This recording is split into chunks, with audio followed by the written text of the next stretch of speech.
Welcome to the Design and Control of Concrete Mixtures. We will be covering Chapter 8, Reinforcement. In this module, we will discuss the use of reinforcement in concrete. After going over why we use reinforcement, we will cover each type of reinforcement in detail. Concrete is very strong in compression, but relatively weak in tension. The tensile capacity of concrete is only about 1/10 of its compressive strength. Consider the beam shown here. Load applied at the center of the beam produces compression on the top of the beam and tension in the bottom at midspan. Unreinforced plain concrete beams can fail suddenly upon cracking with little warning. The addition of the steel reinforcement significantly increases the load capacity of that same beam as shown in this figure. Reinforcing steel is strong in tension and can be utilized in reinforced concrete to offset the relatively low tensile strength of concrete. Placing reinforcement in the tension zone of concrete also provides crack control in addition to strength and ductility to concrete structures. In addition to resisting tensile forces in structural members, reinforcement is also used in concrete construction for the following reasons: to resist a portion of compression load, to resist diagonal tension or shear in beams, walls, and columns, to resist internal pressures in circular structures such as tanks, pipes, bins, and silos, to reduce the size of cracks in concrete by distributing stresses resulting in numerous small cracks in place of a few large cracks, to limit crack widths and control spacing of cracks due to stresses induced by temperature changes and shrinkage. This table lists the minimum yield and tensile strengths for the most common ASTM types of steel reinforcement. We will be discussing reinforcing bars, welded wire reinforcement, and pre-stressing steel.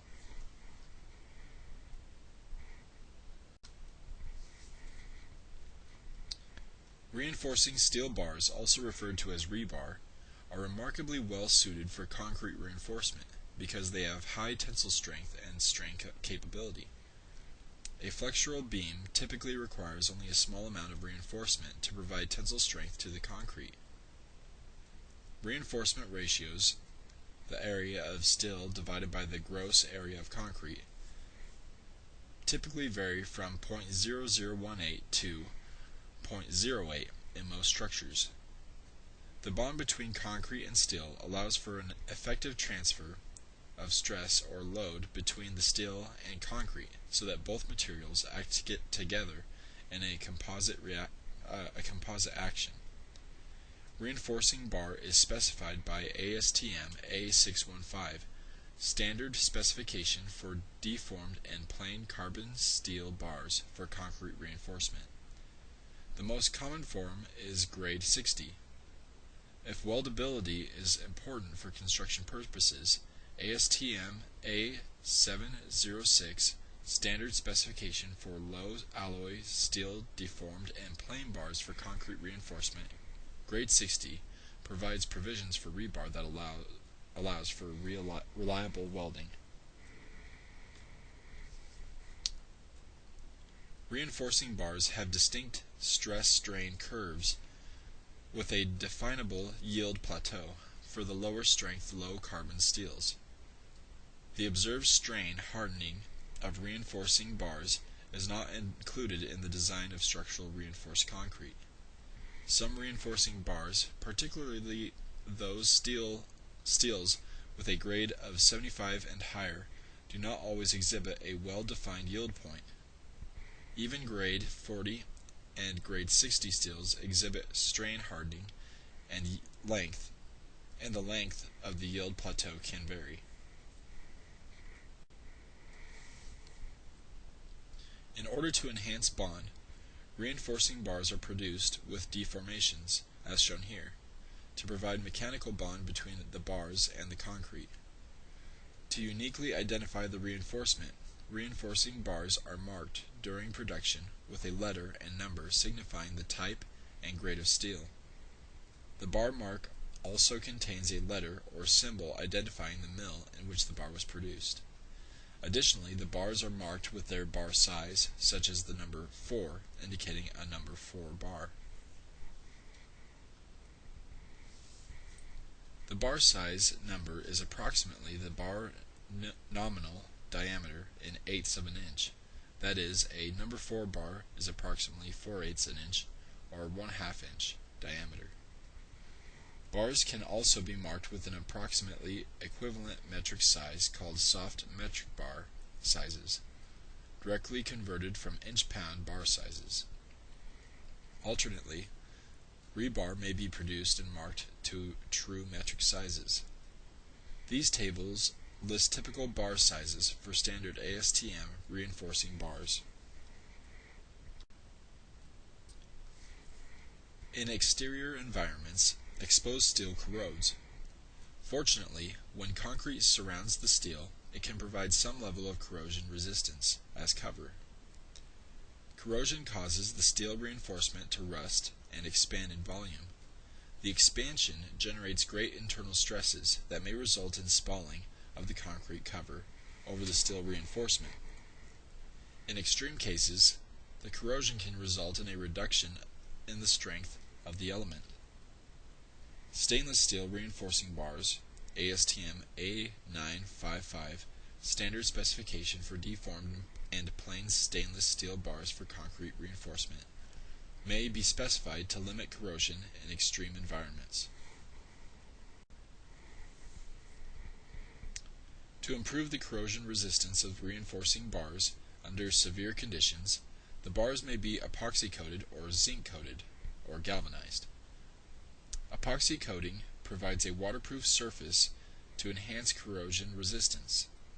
Epoxy coated reinforcement is generally recognized in the field by a green coating.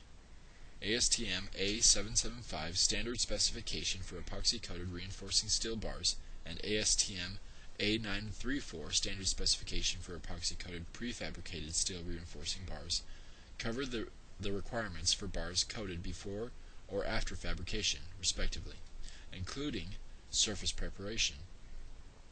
Zinc and epoxy dual-coated bar requirements are covered in ASTM A1055 standard specification for zinc and epoxy dual-coated steel reinforcement bars. Care must be taken to minimize damage to the epoxy coating during shipping and placement. Special design requirements are necessary when using epoxy-coated reinforcing bars because the epoxy coating interferes with the chemical bond between concrete and rebar. Zinc coating provides a sacrificial physical barrier and cathodic protection, which can also protect against scratches in the coating. Galvanized bars are covered by ASTM A767 standard specification for zinc-coated galvanized steel bars for concrete reinforcement.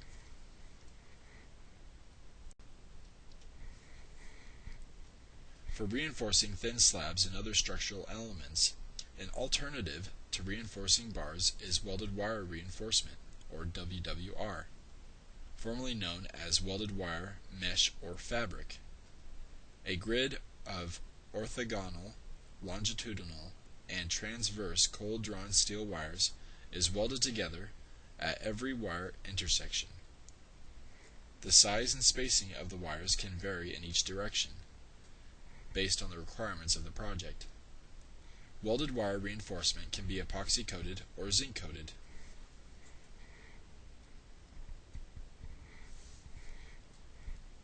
Welded wire reinforcement is typically designed by the spacing of the wires in each direction along with the wire diameter. For example, 152 by 152 MW26 by MW26, or 6 by 6 W4 by W4, where the spacing is in millimeters or inches, and the wire size is the cross-sectional area in square millimeters, hundredths of a square inch. Plain, smooth wires are designated with an MW, or W. and deformed wires are designed with an MD or D.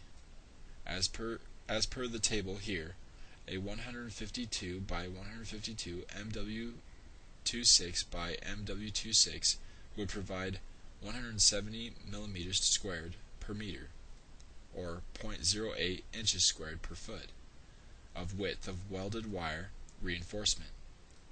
Plain and deformed welded wire reinforcement is covered in a combined standard, ASTM A1064 standard specification for steel wire and welded wire reinforcement, plain and deformed for concrete.